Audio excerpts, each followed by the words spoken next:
Coming to you live from the heart drive. Yeah, and magic with a K. Disciples of conjecture, rejoice and settle in for another gripping episode of Fruitless Pursuits.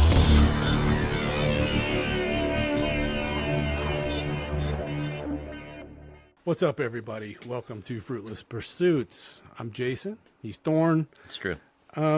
Today is kind of a tough one. You know, we talk a lot on this show, whatever you want to call it, about music production and the back end of things. And sadly, we all got the news that certainly one of my favorite producers, and he would certainly chafe at that word, probably prefers the term engineer, Steve Albini passed at the age of 61. Super young, man. Yeah, Tuesday. And big surprise. I mean, I don't think anybody saw this coming. He was not a guy that was into drugs or drinking. He was, by outward appearances, healthy. So it kind of came out of nowhere, as far as, you know, I'm concerned, as a fan. Yeah, definitely. It's not like, you'd gotten news of him going in and out of the hospital or something like that, or having, health problems. And it's, what claimed him was, when heart attacks can, show no signs, they can come out of nowhere. And these days, typically if you have, and I don't know that he's had them in the past, this is kind of all new, but, typically a first heart attack isn't, you live, you survive it, Deadly, like especially with modern technology, you usually survive it. So it's, Yes. I think that's part of the reason why it's so alarming, Yeah. Steve Albini to me was the last bastion of like punk integrity. Sure. I don't think there's a lot of people left like him that, he was a coarse guy through parts of his career. And I don't think he didn't always make friends. Right. And, he was not afraid to be diametrically opposed to things that he considered lame, and it's refreshing, and he held himself in a way that not a lot of people do. Right. Days. Well, and I think part of the refreshing he was part, a man of his word. Yeah, and that's to reinforce that, the thing that was refreshing about him is that it was consistent, right? He wasn't like a Chris Robinson figure where it would be that he'd be upset at corporate America one day and then the next day holding the giant check with Budweiser. Yeah, he stayed consistent, and to the point where, later in his life when he looked at some of the things that he had said or done or stood for, I don't know, apologized the right term, but he walked them back or said, hey, this is where I stood before, and I'd like to just look back at it and say if that's changed, or maybe I shouldn't have said that this way. And I think some of it is more button pushy stuff. Right. I think he later in his life came out and said, I was a kid that was part of being edgy. Some of those things were a little more, I don't know, people didn't take him quite as serious, I think. Right. It's like Sid Vicious wearing a swastika shirt. Like nobody thought he was actually a Nazi. It was just like an affront to taste. Right. And I think too, Steve Albini was, by all accounts, like the nicest guy ever in person. If just meeting him, strangers, or had lifelong friends in the music business, but he had a tendency to say things that music reporters like to repeat. And so he soundbite machine. That's right, and I think for a lot of us, if you look at his discography of production or engineering, however you want to look at it, you will see you're going to have a hard time not finding a record that you love, and then some of them are kind of, even, as I was saying, one of my favorite records of all time, Palace Music, Viva Las Blues, was produced by him. And I didn't know that, honestly. Yeah. It was just looking at the discography that I came across it. So it was really, that's really interesting for me. And I was saying this to you before we were getting started. To me, now, of course, he has, like any producer or engineer who's been working for as long as he had, probably 50, 45 years or so. He had tricks, he had ways he liked to do things. So of course you're going to have a sound, kind of sound design around that. But to me, one of the things I find is that he evades that in a lot of ways. He's not like a Brendan O'Brien where you can, tell, detect as well. Now, I'm certain that you're out there. I'm certain people are like, oh, I can tell a Steve Albini record from, this. And I appreciate that. But I think also it kind of going to his ethos of, being a capture documentarian. Documentarian. Thank you so much. That's a great way to put it. Of the band at that time, in that moment, and not trying to put your stamp on it. Sure. If you listen to Jay and I talk or watch us, you will inevitably run across a video where we talk shit about Rick Rubin, right? In glowing terms about Rick Rubin. Because and a lot of that is relative to, because they're the opposites of each other. It's the counterpoint. Absolutely. Right. And I think that's a lot of the reason that we. On one hand, you got a guy that won't take points on an album, on an album that's sure to be the biggest fucking thing ever. Right. In Euro from Nirvana at the time where they're already the biggest rock band in the world. That you could pay for college for your kids. He wouldn't and have to work the kids. rest of his life if he had taken points on that record. He would. But I think he says so in any interview you see him in. That wasn't the point. His point was to actively be doing it. So he didn't take points on that record. He delivered a record to the label that they thought was basically a throwaway, which is so crazy. And so we won't sidetrack into that stuff. There's plenty of info about that. In fact, there's a great series of interviews. It's Dave Grohl, Chris Novoselic, and Steve Albini, and they're being interviewed by Conan, and it is a really fantastic interview. There's a lot of great stuff in there, and Steve talks a lot about the process and about working with Kurt and all that stuff. So that's cool. That's one of the cool things about Albini as he aged was not only did he kind of start giving up some of his secrets, his recording techniques and stuff, and talking about that stuff, but he was also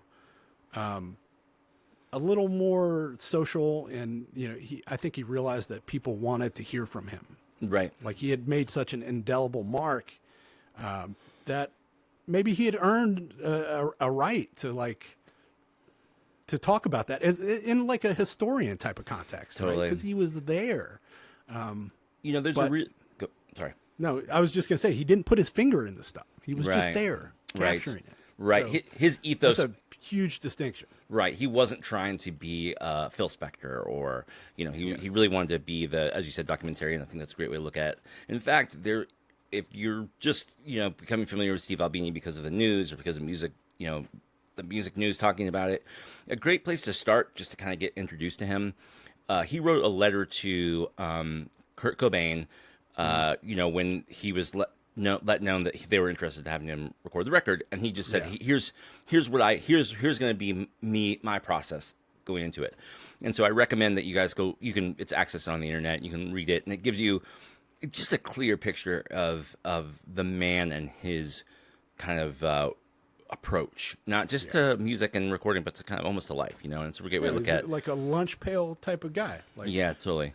Practice your songs. Rehearse them before you get here. We're paying. There's money flowing here, so come prepared. That's right. That was one of his big things. And, this is going to be 6 months. Yeah. Yeah, I'm not going to help you write the record in the studio.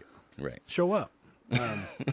But if you look at his discography, it is endless. And like you said, I guarantee there are at least a handful of records on there that you love and maybe you didn't know that he produced because he wasn't out there tooting his own horn and saying, trying to start a label and bring people to his label and all this stuff. Right.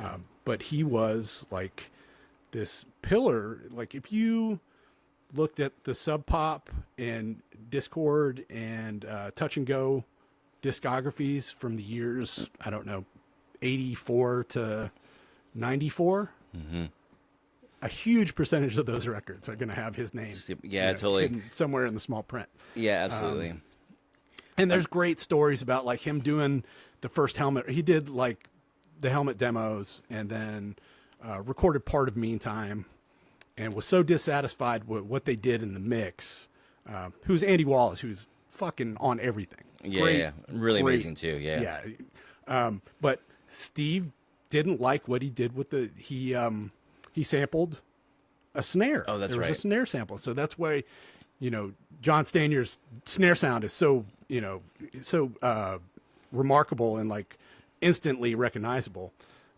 But Albini didn't like that. And as a result, he was like, Take my name off of it. Take my name off it. And so I know. Albini's name is not on Meantime, but it should be. Because And he that's- recorded a lot of those songs. And that's one of the things that he kind of came back later and was like, that was maybe a little terse of me. Maybe I shouldn't have Yeah. gotten so up in arms about that. Yeah. So, and there's some great interviews with him. Like you said, that Conan one's really good. There's that, like the documents, the letter he sent to Cobain about the recording.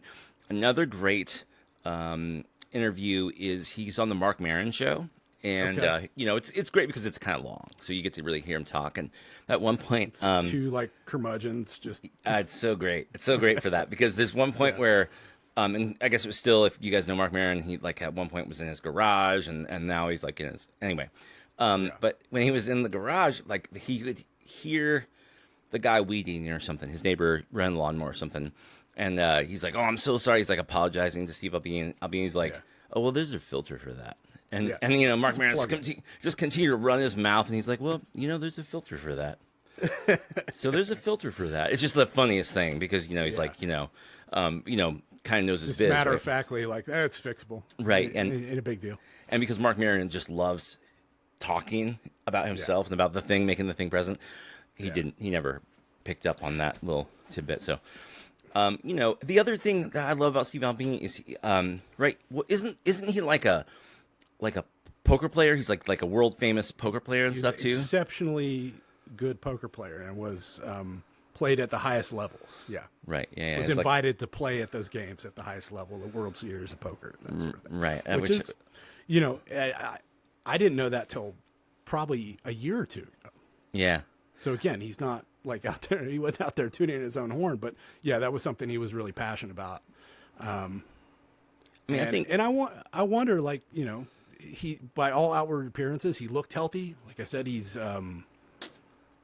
not known as a drug user or a drinker or anything like that. And his attitude towards record producing doesn't strike me as like high stress. excuse me. Yeah. Like he just, but you can tell that he's a tense guy and maybe had to work throughout his life to kind of Right. Let it out a little bit. Or let some of that easy. stuff go. Yeah. And I imagine high stakes poker playing can be stressful, right? Sure. Modern living, So, right? I mean, I just can't help but speculate on how a seemingly healthy guy ends up dead at 61 of a heart attack. Well, I mean, is But- the number one cause of death in the first world, right? Heart disease. And it's also can be something that you're genetically predisposed to. We have no idea if his father died or young or something like that. But that definitely could be a possibility. The thing I love though is it's not. I think it's amazing to the story, right? We have this, by all kind of accounts, this really approached his job like a job, like blue collar. He wasn't like trying to be a celebrity or anything like that. It was just like going to work every day. This is what I do. This is my craft. This is the thing I practice. And so he had the heart attack in the studio, right? Yeah, that's my understanding. Right. So at working, It's very fitting. right. Very Totally. fitting. It's just really beautiful. And to me, it's also like one of our favorite bands, a band that we share a lot in common with. The Jesus Lizard is like he was like their producer basically. Like as many bands would have it. Yeah. And definitely will be missed. There's definitely be a hole, but like you said, we're lucky because in his later years he was sharing kind of his process with us. And we have all these great musicians who worked with him, and if any of them were paying attention, they surely picked up things that are going to kind of continue to reverberate into the world for us. Yeah, and I think his ethos has been passed on in a way. Guys like Kurt Ballou, I think, have really embraced. He's even starting to look a little bit like him. But he's embraced this idea. Like I think Kurt Ballou uses more digital stuff than Albini did. But for a long time, Albini's studio was one of the few places you could still go to and record on tape and do everything analog in a live room and record things the way that they used to be done. Right? Sure. I know Kurt Ballou does some of that, and I've not heard him say it specifically, but if he is not of that an acolyte of Albini, then I would be very, very surprised. Sure. And I mean, I think even in that Mark Maron interview, Albini talks about kind of, doing much more digital than, he envisioned himself first being a part of, but it's the way everything's gone that direction. Sure. Well, and it's like Barisi said, Joe Barisi was like, I use everything. They're all tools. They're all Excellent. Yeah, absolutely. I am obviously like super Albini fanboy. Always have been. Love a big chunk. I love his bands. Big Black. Yeah, definitely Big Black. Shellac is a great band. If you're not familiar with, start probably at Terraform. But I pulled a couple records that he has credits on that are my top. Okay. I just wanted to share those with you. And one of them you already knew. Oh yeah, for sure, dude. It's backwards, right? But Jesus Lizard, Liar. such a good one. Fucking best rock record of the '90s. I'm gonna say. Ooh, wow, that's A lot of stiff competition there, but That's a bold statement. I'm calling it. Slint, Spiderland. Oh, for sure. Yeah, And he did a lot of work with them actually. he did. In fact, that's where the title of the song, the Jesus Lizard song, "Mouth Breather," comes from. Oh, okay. Is Albini talking about Slint? And one of the guys in Slint, he said, don't get me wrong, he's a nice guy. I like him just fine, but he's a mouth breather. Albini.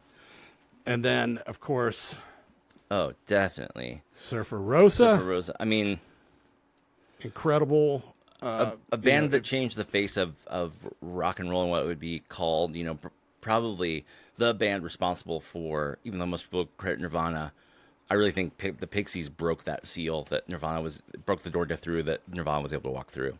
Absolutely. And then the last one is a little bit more obscure one, but one of my favorite records, and it inspired so much of the music that I loved as a young adult, which is, like Dillinger Escape Plan and Converge and bands like that. This is Dazzling Killman, Face of Collapse.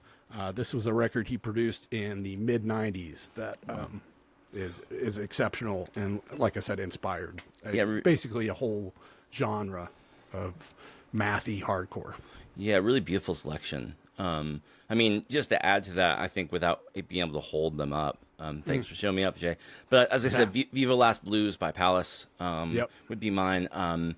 The things he did with Fugazi, the couple of records he did with Fugazi are definitely high up on the list. Magnolia Electric Company, and then I guess if one other, I mean, it's hard to get away from the Pixie stuff like Surfer Rosa and things he did with Kim Deal, but mainly I was sad when I heard the news because this is someone I expected to be Mick Jagger status, be 80 and still engineering and recording records and still having an effect on what the sonic landscape was, and I know that he still will, but it's just it's so funny too to think of 61 as young, but that's where I am in my life, but it feels young, to pass away, and I don't know that he had children, but he was married, and had a wife, so I'm sad, but I'm